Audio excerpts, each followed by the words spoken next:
Hi friends, Prepared Suburbanite here. Wanted to share a quick little story and my thoughts about a recent house guest that we had. While she was here, she had pretty much free roam of the house and looked around and saw that we had a generator, that we had a pantry full of food, we had backup food supplies, we had water storage all around the place. And she kind of looked up and said, "Preppers? Are you one of those?"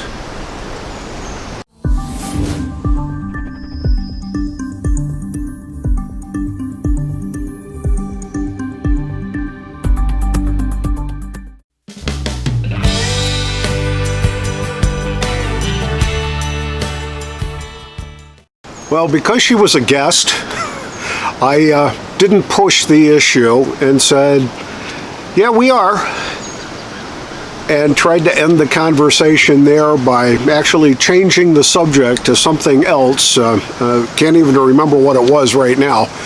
But the bottom line was, I took that comment from a person whose political views are almost diametrically opposed to mine as truly an insult. It was truly representative of a fundamental disagreement in our basic political philosophies. And here's what I think it means when folks say, "Oh, you're one of them." Well, it's despairing. It's dispiriting. It's condescending. I take great pride in the accomplishments that my wife and I have made to become self-sufficient. We've worked very hard to make sure that we've got food storage that will last us for an extended period of time. We've worked very hard to make sure that we've got water backup supplies and water filtration and backup generators and all the right kind of tools that we're going to need, and developing the skills and interacting with folks of a like mind and prepper communities and things like that. I'm pretty proud of the accomplishments that we've made, and I've got and have maintained an awful lot of great prepping skills, and I urge you all to do the same. But back to the topic. My sense was, what she was really trying to say is, what are you afraid of? Now, coming from a person that has very left liberal leaning tendencies and is very vocal about them, she puts great trust in the federal government being able to solve problems. Well, there's a fundamental disagreement right there, because I don't think the federal government exists to solve our problems.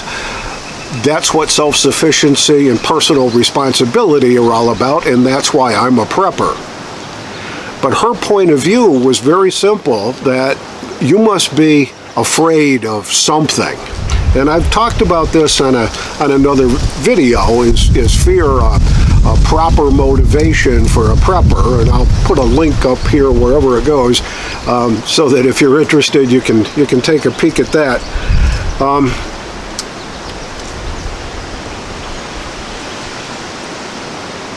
I also sensed that she presumed that our attempts at prepping, and that our stockpiles of food and water purification systems and our garden and the generators and the tools that we've got, what was really, she was accusing us of being selfish, that we're only looking out for ourselves, that we really don't care about anybody but ourselves. And that can't be any farther than the truth. I care about this community, I care about the city that I live in, and I care about my prepping community friends who I understand need all the support that they can get. I'm a conservative, she's a liberal, And we fundamentally disagree on our approaches to how we live our lives. I tend to be personally responsible for me and my family. My sense is that she tends to be dependent on federal government, state government, to help solve the problems that society faces.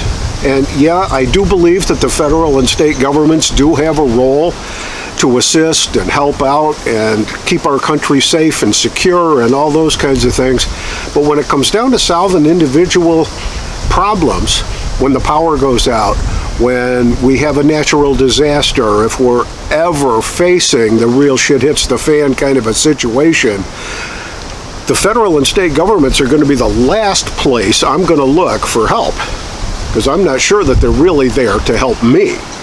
They're maybe there to help themselves, but they're not going to be there to help me. I also had the sense that there was a political argument in the statement that she made, "Oh, you're one of them," was that there was a big difference between being a capitalist and being a socialist. My sense is that she is truly more socialist thinking, almost even to the point of communism, that she supports the federal government, that she says the federal government is the solution to society's problems, and through legislation and through restrictions and through regulations we can change. And she cites example of the anti-smoking campaign from the 80s and how successful that was in reducing the rate of smoking in the United States.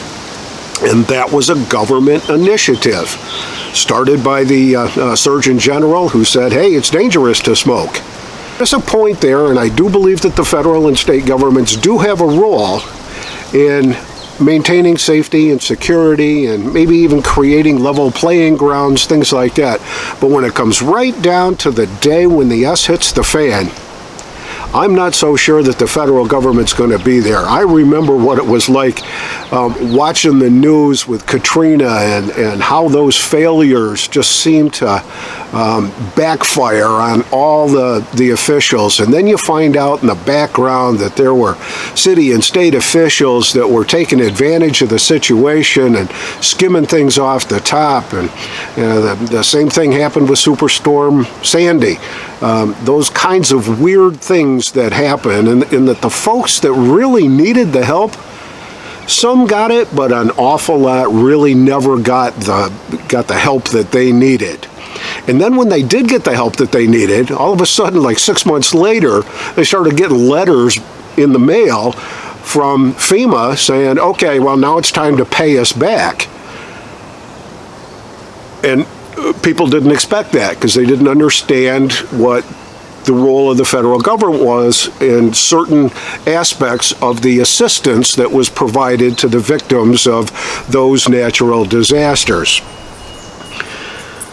So how do you respond to somebody that says, oh, a prepper? You're one of those? Well, I chose in my own house, just to maintain the peace with a house guest, I chose not to really push on the issue. She knows where I stand, I know where she stands, and it was just better to let that sleeping dog lie. I let the comment be made, changed the subject, we went on to something else. She stayed for a couple days, got in her car, drove away, and that was the end of that. But since November 8th, I've seen a huge change in our prepper community. Now, that prepper community, I think, collectively took a sigh of relief after November 8th when Donald Trump was elected president. And then they stopped to think about it and said, well, wait a minute. It's still the federal government, there's still the state government, there's still a bunch of Democrats, there's still a bunch of liberal thinking going on. I can't really let my guard down. I've got to continue prepping. So, yeah, maybe I took a collective sigh of relief along with everybody else for a very short period of time, but then reality started striking me in the head once again. And it became exacerbated when I saw the level of violence that the left engages in to try to make their point about their dissatisfaction with the change that the Donald Trump administration is making in the United States today. It's just absolutely amazing the level of violence and insurrection almost that the left is engaged in, and I find it very, very troubling. Troubling to the point where, no, I am never going to quit being prepared for whatever may come. So I think there's a lesson to be learned in this kind of a thing. And how do you respond? If you think you can convince them to join the prepper community, then by all means, they'll be welcome in the prepper community. We can share our knowledge, we can share our skills, we can teach them how to filter water and start a fire or whatever we need to teach them. And maybe individuals can be helped with that. But to take on a whole collective violent group and try to teach them, that's going to be one big task. And I don't know if we're really going to be successful in convincing those kinds of folks that are so adamant that it's okay to allow radical Islamic terrorists free access through our borders into our country so that they can initiate their jihadist regime to take over and kill us. Sorry, I don't think that's the right thing to do. So bottom line is, yeah, I've got to support a lot of the initiatives that the Trump administration is pushing forward right now, but I can't let my guard down at all because I don't know how long the peace is really going to last. The blinders came off the left. They took their masks off when Donald Trump got elected. And I believe that their true character has come out now. I have seen on the TV news and cable news and places like that they will boycott. They will turn their backs. They will join in resistance to the point where the Republicans or the conservatives can't even get to first base with an initiative because there is closed minds, closed ears, and closed mouths. There really isn't any dialogue going back and forth between the left and the right now. And that's troubling in itself because there hasn't been really a breakthrough in that communication barrier that exists. I'm not sure whose fault that is, but I don't remember when Barack Obama was president that the conservatives engaged in this kind of insurrection, this kind of violence, this kind of threatening that I see pretty much every day on the news. So just to wrap up a couple of final thoughts on this topic, and I guess it really gets down to self-sufficiency and personal responsibility. And I think that's really the key. If you can accept personal responsibility, and you can accept that responsibility for you and your family, and you understand the threats and the dangers that we face in this society every single day, then the logic flows right along consistently with it that says we do need to be prepared. And being prepared requires a discipline, it requires a lifestyle, it requires dedication to a task. And that's really what prepping is all about. Are you going to be able to, and do you have a plan for surviving a 2-week period after a natural disaster if you have to bug in and stay where you are? Do you have the resources available to you if you have to bug out to be able to get somewhere safe and stay there for a short period of time until the dust settles.